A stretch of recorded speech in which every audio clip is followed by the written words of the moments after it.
ಮಳವಳ್ಳಿ ತಾಲೂಕಿನಲ್ಲಿ ಭ್ರಷ್ಟಾಚಾರ ನಡೆದಿದ್ರೆ ಬಹಿರಂಗವಾಗಿ ಚರ್ಚ್ಗೆ ಬನ್ನಿ ಎಂದು ಬ್ಲಾಕ್ ಕಾಂಗ್ರೆಸ್ ಅಧ್ಯಕ್ಷ ಸಿಪಿ ರಾಜು ಮಾಜಿ ಶಾಸಕ ಅನ್ನದಾನಿಗೆ ಸವಾಲು ಎಸೆದಿದ್ದಾರೆ.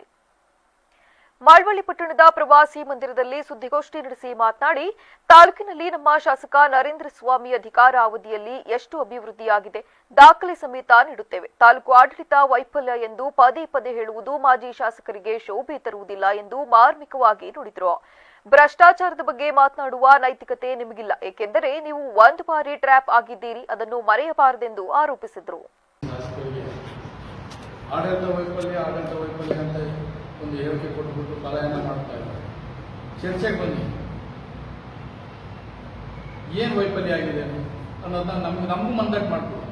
ಅದು ಬಿಟ್ಟು ಸುಮ್ಮನೆ ಬರೋದು, ಏನೋ ಒಂದು ಪ್ರೆಸ್ ಮೀಟಲ್ಲಿ ನಾನು ಆಡಳಿತ ವೈಫಲ್ಯ ಅಂತ ಹೇಳೋದು, ಇದನ್ನ ನಾವು ಎಲ್ಲ ನಮ್ಮ ಮುಖಂಡರು ಖಂಡಿಸ್ತೀವಿ ಮೊದಲನೇದಾಗಿ. ಯಾಕೆಂದ್ರೆ ಈಗ ನಿಮ್ಮ ಮಾಧ್ಯಮದವ್ರಿಗೆ ಒಂದು ವಿಷಯ ಹೇಳಕ್ಕೆ ಇಷ್ಟಪಡ್ತೇನೆ. ಏನಂತಂದ್ರೆ, ಈಗ ಪ್ರಜಾಸೌಧ ನಡೀತಾ ಇದೆ, ಕೆಲಸ ಪ್ರಗತಿಯಲ್ಲಿದೆ. ಅದು ಆಡಳಿತಾತ್ಮಕ ಪ್ರಗತಿ ಅಲ್ವಾ? ನೀರಾವರಿ ಕೆಲಸಗಳು ನಡೀತಾ ಇದೆ, ಅದು ಪ್ರಗತಿ ಅಲ್ವಾ? ಈಗ ಎಷ್ಟೋ ಮಕ್ಕಳುಗಳಿಗೆ ಶಿಕ್ಷಣ, ಶಾಲೆ CSR ಫಂಡ್ ಅಲ್ಲಿ ದುಡ್ಡು ತಂದು ಶಾಲೆಗಳನ್ನ ಅಭಿವೃದ್ಧಿ ಮಾಡ್ತಾ ಇದೆ, ಅದು ಪ್ರಗತಿ ಅಲ್ವಾ?